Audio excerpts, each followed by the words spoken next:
ഇവൻ ഒറ്റൻ്റെ ഇവൻ ഭയങ്കര ചിരി കിട്ടുക. ഞാൻ അവിടെ ഒരു റിയൽ ടൈം ക്ലയൻറ്റ് പ്രൊജക്റ്റും കാര്യങ്ങളും പിന്നെ ഒരു ഓഫീസിൽ എങ്ങനെ ബിഹേവ് ചെയ്യണം എന്നുള്ളതും ഇവൻ ചിരിക്കുന്നുട്ടാ, ഇവൻ ചിരിക്കുന്നുണ്ട്. ഞാൻ പിന്നെ ചോദ്യമെല്ലാം വന്നില്ലേ, എൻ്റെ മുഖം ഇങ്ങനെ പിളറാക്കും നിങ്ങൾ. ഫ്രണ്ട് അടിപൊളി കട്ടായിക്കോട്ടെ. ഒറ്റൊന്നും പിന്നെ ഓഫീസ് ബേസ്ഡായിട്ട് ഞാൻ പോകുന്നു പണ്ടാരാണ് ഒന്ന് കട്ടായി. ഹായ്, എൻ്റെ പേര് സാരംഗ് എന്നാണ്. ഞാൻ സ്ഥലം വടകരയാണ്. ഇതിനു മുമ്പ് ഞാൻ പഠിച്ചത് ഡിഗ്രി ആയിരുന്നു. അത് കഴിഞ്ഞിട്ട് ഞാൻ എൻ്റെ ഒരു ഫ്രണ്ടിൻ്റെ ഷോപ്പിൽ തന്നെ അവിടെ സെയിൽസും പരിപാടിയിലായിരുന്നതാണ്. പിന്നെ അതിനുശേഷം കുറച്ചും കൂടി ക്രിയേറ്റീവായിട്ട് എന്തെങ്കിലും ചെയ്യാൻ തോന്നിയതാണ് ഈ ഡിജിറ്റൽ മാർക്കറ്റിങ്ങിൻ്റെ ഒരു പഠിക്കുന്ന ഒരു ആഗ്രഹം വന്നത്. അപ്പോൾ നിലവിൽ എൻ്റെ ഒരു ഫ്രണ്ട് ഇതുപോലെ തന്നെ അവീവ് ഡിജിറ്റൽ എന്ന് പറഞ്ഞ അക്കാദമിയിൽ പഠിച്ചുകൊണ്ടിരുന്നുണ്ട്. അപ്പോൾ എൻ്റെ ബേസിലാണ് ഞാനിവിടെ എത്തിയത്. ഞാൻ എടുത്തത് 1 ഇയർ കോഴ്സായിരുന്നു.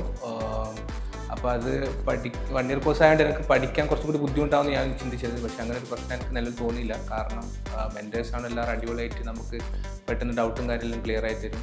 എല്ലാവരും ഫ്രണ്ട്ലി ആയിട്ട് നല്ല രീതിയിൽ ക്ലാസ് മുന്നോട്ട് പോയിട്ടുണ്ടായിരുന്നു എൻ്റെ.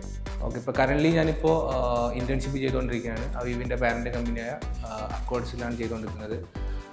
ഇപ്പോൾ ഇവിടുന്ന് പഠിച്ച കാര്യങ്ങളും ഇൻറ്റേൺഷിപ്പിലേക്ക് വരുമ്പോൾ പക്ക ഡിഫറൻ്റ് ആണ്.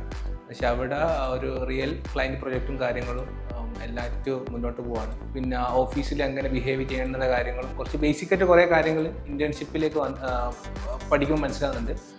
അപ്പോൾ അതുകൊണ്ട് തന്നെ അവീവ് ഒരു ബെസ്റ്റ് ഓപ്ഷൻ ആയിരുന്നു എനിക്ക് മനസ്സിലായി.